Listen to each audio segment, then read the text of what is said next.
All right, the situation in Minnesota has been more and more bizarre to me as time goes on. I imagine it is to you too, if you've tried to follow the story.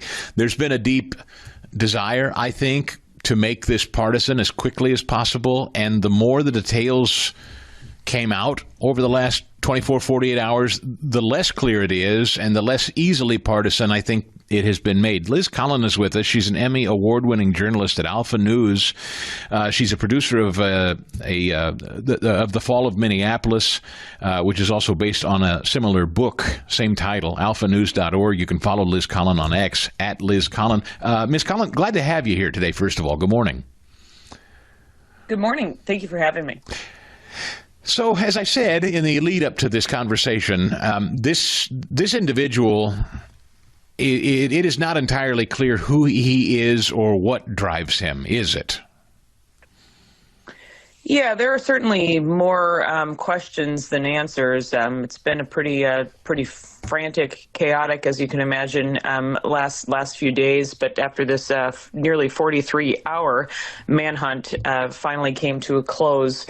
On Sunday, we did get more information yesterday, Monday, after these federal charges were filed against Vance Boulter. But, you know, I always say I've been doing this for more than 20 years at this point, but how do you make sense of something so senseless? And nowadays we do live in a world where people quickly want to assign some sort of political blame, but, you know, more than anything, it's pretty clear this guy, more than anything, is a monster. Ms. Collin, the wife in this story is the most perplexing to me of all of it. I mean, his behavior is odd, his movement is odd, his professional associations where he's lived is odd. That's all odd. But even stranger still is the wife who was detained making her way north, I guess, with a bunch of cash and guns and passports and a few of the kids. It seems like there's very little curiosity, at least nationally, about her. What do you know about that? You know, we got a little bit more insight into that as well that is discussed in the charges, but she actually gives her phone, and she is not being held anymore at this time, but she gave her phone to authorities, and this is where they discover a text sent by Vance Boulter to her phone, and it says, "Dad went to war last night. I don't want to say more because I don't want to implicate anyone."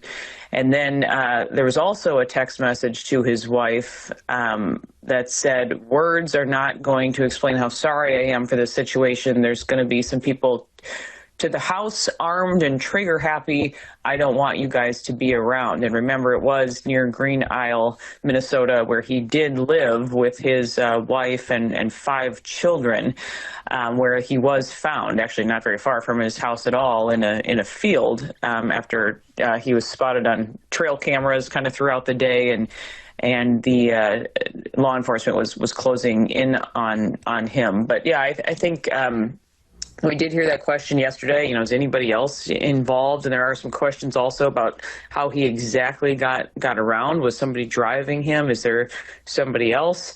But at this point, it seemed like, you know, they said that the investigation is ongoing, but they weren't committed quite yet to that theory that anybody else would be implicated here. Liz Collin with Alpha News talking about the arrest of Vance Boulter and the circumstances surrounding it. The roommates, what do we know about him living with roommates and not the wife all the time? And what is that about exactly? Yes, also certainly something else that is standing out here. So I've been in touch with neighbors there. It's in the North Minneapolis area, but he, from what they have told me, because they did recognize him, he lived at this address. It's the address itself is strange. It's a man who rents 5 different rooms, which I don't actually think housing code wise is even allowed according to that address, but 5 different rooms in that house. And Vance was renting one of them for a couple of years, and he would be there when he would pick up, they said, sort of odd jobs and would need to be closer to, the cities. Green Isle is a little bit more in rural Minnesota, outside of the metro. So they said they would see him for the last couple of years. He'd arrive at about midnight and leave about 4 or 5 in the morning. They said he always really kept his head down, kept to himself. They actually thought he was a detective. They were kind of shocked that, this is what he did, was impersonate a police officer and go to murder. Former Speaker Melissa Hortman and her husband, and obviously the horrific injuries to Senator Hoffman and his wife as well. But they said he always dressed, very professionally. He would be carrying a briefcase. They would see these, squads in the driveway.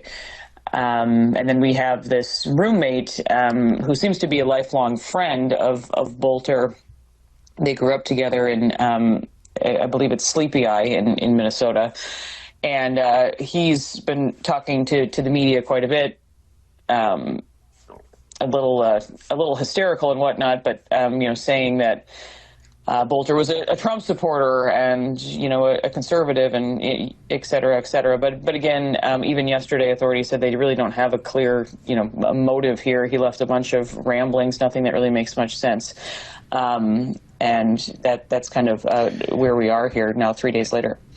And Liz, with about a minute to go, there are a lot of people in this audience, naturally, just given the bizarre circumstances, the Trump assassination in Butler, I think of that wacko in Las Vegas who fired on that country concert. Always these strange stories go dark. Manifestos are never released. Is there a lot of secrecy around this thing that doesn't need to be, in your view, or no? Actually, we obtained what I guess they're calling the hit list, and that is on my ex account, Liz Collin. And yesterday they did show many pictures of his writings, the inside of the car, what was found with him, and I think they've been actually pretty transparent at this point. Shortly along, again, just 3 days into this. So that's not the sense I'm getting at this moment. It's whether or not the media will stay curious because, again, many more questions to be answered. So bottom line, we cannot put this guy in a partisan box, and do you think that's why it seems like maybe people will back away from the story because it's not cut and dry what motivates him other than he's just a madman, perhaps? Yeah, I've also been in the media for a while, and sadly that does seem to be the case. But what's really concerning is this guy obviously had been plotting for some time, and why, was nobody told? There was many red flags clearly along the way. Yeah, wow. I thank you for the work you do. I mean, sincere journalism without agenda. Alpha News is where you'll find the work of Liz Collin. Follow her on X, where she's continuing on this story if it interests you, at Liz Collin, Collin, Liz Collin. Thank you so much for your time this morning. We're grateful. Thank you so much for having me. Appreciate it. The Chris Stigall Show podcast.